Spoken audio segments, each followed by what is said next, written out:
बिस्मिल्लाहिर्रहमानिर्रहीम अस्सलाम वालेकुम वरहमतुल्लाहि वबरकातुहू। नाजरीन, ਤੁਹਾਡਾ ਆਪਣਾ ਚੈਨਲ ਜੀਦਾਰ ਕਮੋ ਇਹ ਨਵੀਆਂ ਤੋਂ ਨਵੀਆਂ ਸਟੋਰੀਆਂ ਵੀ ਤੁਹਾਨੂੰ ਦੇ ਰਿਹਾ ਹੈ। ਹਰ ਕਿਸਮ ਦੀ ਕਹਾਣੀ ਤੁਹਾਨੂੰ ਮਿਲ ਰਹੀ ਹੈ। ਰਜ਼ਾਈਆਂ 'ਚ ਬਹਿ ਕੇ ਸੁਣਦੇ ਹੋ ਪਏ ਤੇ ਇੰਜੋਏ ਕਰ ਰਹੇ ਹੋ। ਤੇ ਇਹ ਮੇਰਾ ਥੱਲੇ ਨੰਬਰ ਚੱਲ ਰਿਹਾ ਹੁੰਦਾ ਹੈ। ਕੋਈ ਪੈਗਾਮ ਦੇਣਾ ਹੋਵੇ, ਕੋਈ ਗੱਲ ਕਰਨੀ ਹੋਵੇ, ਉਹ ਤੁਸੀਂ ਸਾਡੇ ਨੰਬਰ ਦੇ ਵਿੱਚ ਜਿਹੜਾ ਚੱਲ ਰਿਹਾ ਇਹਦੇ ਨਾਲ ਸਾਡੇ ਨਾਲ ਰਾਬਤਾ ਕਰ ਸਕਦੇ ਹੋ। ਕੋਈ ਸਟੋਰੀ ਹੋਵੇ, ਕੋਈ ਜ਼ਿਆਦਤੀ ਹੋਵੇ ਕਿਸੇ ਨਾਲ, ਕਿਉਂਕਿ ਇਹ ਜੀਦਾਰ ਕਬੋ ਜਿਹੜਾ ਹੈ ਇਹ ਜ਼ੁਲਮ ਦੇ ਖਿਲਾਫ ਇੱਕ ਆਵਾਜ਼ ਹੈ। ਜਹਾਂ ਜ਼ੁਲਮ ਵਹਾਂ ਜੀਦਾਰ ਕਬੋ, ਇਹ ਯਾਦ ਰੱਖਿਓ ਜੀ। ਅੱਲਾ ਦੇ ਫਜ਼ਲੋ ਕਰਮ ਨਾਲ ਹਰ ਕਿਸਮ ਦਾ ਇਨਸਾਫ ਹਰ ਇੱਕ ਦੇ ਦਹਲੀਜ਼ ਤੇ ਪਹੁੰਚਾਉਣ ਦੀ ਪੂਰੀ ਕੋਸ਼ਿਸ਼ ਕਰਾਂਗੇ ਇਨਸ਼ਾਅੱਲਾ ਤਾਲਾ, ਅੱਲਾ ਦੇ ਫਜ਼ਲੋ ਕਰਮ ਨਾਲ। ਨਾਜ਼ਰੀਨ, ਇਹ ਜਿਹੜਾ ਬੱਚਾ ਉਮਰ ਆਸਾਨ ਜਿਹਦਾ ਮਰਡਰ ਹੋਇਆ ਹਫਤੇ ਵਾਲੇ ਦਿਨ, ਤੇ ਇੰਤਹਾਈ ਅਫਸੋਸ ਦੇ ਨਾਲ ਕਹਿਣਾ ਪੈ ਰਿਹਾ, ਉਹਦੇ ਵਾਲਦੈਨ, ਉਹਦੇ ਵਾਲਿਦ ਸਾਹਿਬ, ਉਹਦੇ ਭਾਈ, ਮੇਰਾ ਉਹਨਾਂ ਦੀ ਫੈਮਿਲੀ ਨਾਲ ਮੇਰਾ ਅੱਜ ਥੋੜ੍ਹੀ ਜਿਹੀ ਗੱਲਬਾਤ ਹੋਈ ਹੈ, ਲੇਕਿਨ ਉਹ ਹਾਲੇ ਉਸ ਗਹਿਰਾਈ 'ਚੋਂ, ਦੁੱਖ ਦੀ 'ਚੋਂ ਉਹ ਬਾਹਰ ਨਹੀਂ ਆਏ ਤਾਂ ਕਿ ਉਹ ਕਿਸੇ ਦੇ ਨਾਲ ਗੱਲ ਕਰ ਸਕਣ ਜਾਂ ਕਿਸੇ ਨੂੰ ਆਪਣਾ ਦੁੱਖ ਸੁਣਾ ਸਕਣ। ਹਾਲੇ ਉਹ ਵਿਚਾਰੇ ਬਹੁਤ ਦੁੱਖ ਦੇ ਵਿੱਚ ਦਬੇ ਪਏ ਨੇ। ਉਹਨਾਂ ਨਾਲ ਗੱਲ ਕਰਦੇ ਵੀ ਜਿਹੜਾ ਉਹ ਸ਼ਰਮ ਆਉਂਦੀ ਹੈ, ਕਿਉਂਕਿ ਦੇਖੋ ਕਿਤਨੀ ਜਵਾਨ ਮੌਤ ਹੋਈ ਹੈ ਔਰ ਉਸ ਦੇ ਨਾਲ ਬਹੁਤ ਜ਼ਿਆਦਤੀ ਹੋਈ ਹੈ।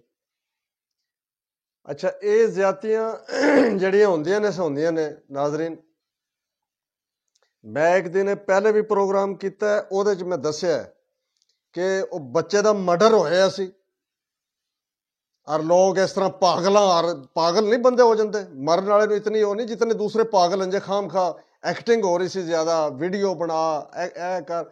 ਸਾਡੇ ਪਾਕਿਸਤਾਨ ਦੇ ਵਿੱਚ ਇੱਕ ਹਾਦਸਾ ਹੋ ਜਾਏ ਨਾ ਕਿਧਰੇ, ਗੱਡੀਆਂ ਦਾ ਜਾਂ ਕਿਸੇ ਚੀਜ਼ ਦਾ ਵੀ, ਚੋਰ ਡਾਕੂ ਲੁੱਟਣ ਵਾਲੇ ਉੱਥੇ ਉਹਨਾਂ ਦੀਆਂ ਜੇਬਾਂ ਖਾਲੀ ਕਰ ਲੈਂਦੇ ਨੇ।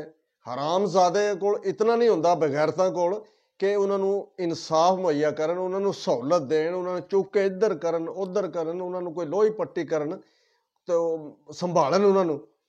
ਉਹ ਅੱਧਾ ਬੰਦਾ ਗੱਡੀ ਦੇ ਵਿੱਚ ਫਸਿਆ ਹੁੰਦਾ ਤੇ ਅੱਧਾ ਬਾਹਰ ਲਮਕ ਰਿਹਾ ਹੁੰਦਾ ਤੇ ਉਹਦੀਆਂ ਜੇਬਾਂ ਬਗੈਰਤ ਫਰੋੜ ਰਹੇ ਹੁੰਦੇ ਨੇ, ਜਿਸ ਤਰ੍ਹਾਂ ਕਿ ਇਹਨਾਂ ਨੇ ਕਦੀ ਮਰਨਾ ਹੀ ਨਹੀਂ ਹੈ।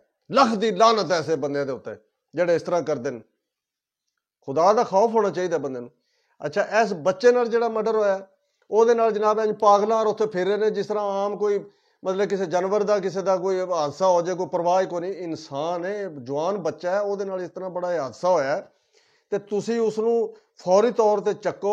ਔਰ ਜੇ ਨਹੀਂ ਤੁਸੀਂ ਕੁਝ ਕਰ ਸਕਦੇ, ਆਪਣੀ ਕਮੀਜ਼, ਚਾਦਰ, ਕੋਈ ਚੀਜ਼ ਉਹਦੇ ਜ਼ਖਮਾਂ ਦੇ ਉੱਤੇ ਲਾਓ, ਉਹਨੂੰ ਬੰਦ ਕਰੋ ਫੌਰੀ ਤੌਰ ਤੇ ਉਹਦਾ, ਤਾਂ ਕਿ ਬਲੱਡ ਜਿਹੜਾ ਰੁੜ ਰਿਹਾ ਸੀ ਉਹ ਨਾ ਰੁੜੇ। ਅੱਛਾ, ਫਿਰ ਉਸ ਤੋਂ ਬਾਅਦ ਮੈਂ ਸਲਾਮ ਕਰਨਾ 1122 ਵਾਲਿਆਂ ਨੂੰ। ਉਹ ਵੀ ਅੱਧਾ ਘੰਟਾ ਲੇਟ ਆਏ ਨੇ, ਖਰੇ ਕਿੱਥੇ ਰਹੇ ਨੇ।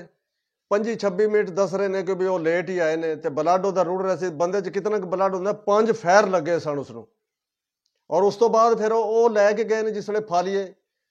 ਸੁਬਹਾਨ ਅੱਲਾ, ਮੈਂ ਇਹਨਾਂ ਡਾਕਟਰਾਂ ਤੇ ਇਤਨੇ ਪ੍ਰੋਗਰਾਮ ਕਰ ਚੁੱਕਿਆ, ਇਹਨਾਂ ਨੂੰ ਅਸਰ ਨਹੀਂ ਹਲੀ ਮੇਰੀ ਗੱਲਾਂ ਦਾ ਹੋ ਰਿਹਾ। 2 ਘੰਟੇ ਕਸਮ ਖੁਦਾ ਦੀ, ਉਹਦੇ ਵਾਲਿਦ ਨੇ ਮੈਨੂੰ ਦੱਸਿਆ 2 ਘੰਟੇ ਡਾਕਟਰ ਨਹੀਂ ਆਇਆ। ਉਹਨਾਂ ਕਿਹਾ ਜੀ ਡਾਕਟਰ ਹੀ ਕੋਈ ਨਹੀਂ ਹੈ। ਬੱਚਾ ਮੌਤ ਦੀ ਕਸ਼ਮਕਸ਼ ਦੇ ਵਿੱਚ ਹੈ ਔਰ ਡਾਕਟਰ ਨਸ਼ੇ 'ਚ ਕਿਧਰੇ ਡਿੱਗੇ ਪਏ ਨੇ। ਇਹਨਾਂ ਨੂੰ ਸ਼ਰਮ ਯਾ ਨਹੀਂ ਆਉਣੀ ਚਾਹੀਦੀ। ਇਹਨਾਂ ਦੀ ਔਲਾਦ ਕੋ ਨਹੀਂ, ਇਹਨਾਂ ਦੇ ਬੱਚੇ ਕੋ ਨਹੀਂ, ਇਹਨਾਂ ਮਰਨਾ ਕੋ ਨਹੀਂ, ਇਹਨਾਂ ਨੂੰ ਕੋਈ ਚੀਜ਼ ਯਾਦ ਹੈ ਕਿ ਨਹੀਂ। ਇਹਨਾਂ ਨੂੰ 2 ਘੰਟੇ ਉਸਦਾ ਬਲੱਡ ਰੁੜਿਆ ਇਸ ਤਰ੍ਹਾਂ। ਇਹਨਾਂ ਨੂੰ ਆਪਣੇ ਆਪ ਤੋਂ ਸ਼ਰਮ ਯਾ ਨਹੀਂ ਆਈ। ਕੰਪਾਊਂਡਰ ਸੱਜੂ ਖੱਬੂ, ਉਹ ਜਿਨ੍ਹਾਂ ਨੂੰ ਪਤਾ ਹੀ ਨਹੀਂ ਹੈ, ਉਹ ਜਨਾਬ ਉਹਦੇ ਨਾਲ ਲੱਗੇ ਨੇ। ਉਹਨਾਂ ਨੂੰ ਕੀ ਪਤਾ ਪੱਟੀਆਂ ਕਰਨੇ ਦਾ। 2 ਘੰਟੇ ਬਾਅਦ ਉਹਨਾਂ ਕਿਹਾ ਜੀ ਜਨਾਬ ਇਹਨੂੰ ਤੁਸੀਂ ਹੈਡਕੁਆਟਰ ਮੰਡੀ ਲੈ ਜਾਓ ਜੀ। ਸੁਭਾਨ ਅੱਲਾ ਜੀ। ਉਸ ਤੋਂ ਬਾਅਦ ਜੀ ਉਹ ਆਪਣਾ ਮੰਡੀ ਲੈ ਗਏ ਨੇ। ਮੰਡੀ ਵਾਲਿਆਂ ਨੇ ਇੱਕੋ ਹੀ ਕੰਮ ਫੜਿਆ ਹੈ, ਉਹਨਾਂ ਨੂੰ ਪੱਟੀ ਵੀ ਕੋਈ ਨਹੀਂ ਲਾਣੀ ਆਉਂਦੀ, ਕੁਝ ਵੀ ਨਹੀਂ ਨਲਾਇਕਾਂ ਨੂੰ ਕਰਨਾ ਆਉਂਦਾ। ਉਹ ਅੰਜੇ ਬੈਠੇ ਤਨਖਾਹ ਲੈ ਰਹੇ ਨੇ ਫਜ਼ੂਲ ਦੀ। ਉਹਨਾਂ ਨੇ ਜਨਾਬ ਇੱਕ ਉਂਗਲੀ ਦੇ ਸੱਟ ਲੱਗੀ ਹੋਵੇ ਨਾ, ਉਹ ਆਂਦੇ ਨੇ ਜੀ ਖਾਰੀਆਂ ਲੈ ਜਾਓ, ਇਹਨੂੰ ਲਾਹੌਰ ਲੈ ਜਾਓ, ਇਹਨੂੰ ਪਿਸ਼ੌਰ ਲੈ ਜਾਓ, ਅਸੀਂ ਆਪਣਾ ਆਰਾਮ ਨਾਲ ਦਹੀਂ ਭੱਲੇ ਖਾਈਏ ਬੈਠ ਕੇ, ਸਾਡੀਆਂ ਮੌਜਾਂ ਲੱਗੀਆਂ ਨੇ, ਸਾਨੂੰ ਕਿਸੇ ਨੂੰ ਦੇਖਣਾ ਤੱਕਣਾ ਨਾ ਪਵੇ। ਉਹ ਬੱਚੇ ਨੂੰ ਉਹਨਾਂ ਨੇ ਕਿਹਾ ਜੀ ਇਹਨੂੰ ਲਾਹੌਰ ਲੈ ਜਾਓ। ਬੱਚੇ ਨੂੰ ਜ਼ਖਮ ਹੋਏ, 5 ਫੈਰ ਲੱਗੇ ਔਰ ਉਸ ਨੂੰ ਫਿਰ ਉਹ ਲਾਹੌਰ ਲੈ ਕੇ ਗਏ ਨੇ, ਲਾਹੌਰ ਉਹ ਲੈ ਕੇ ਗਏ ਨੇ ਤੇ ਉਹ ਸਾਲਮ ਤੇ ਚੜੇ ਨੇ ਤੇ ਨਾਲ ਹੀ ਉਹਦੀ ਡੈਥ ਹੋ ਗਈ।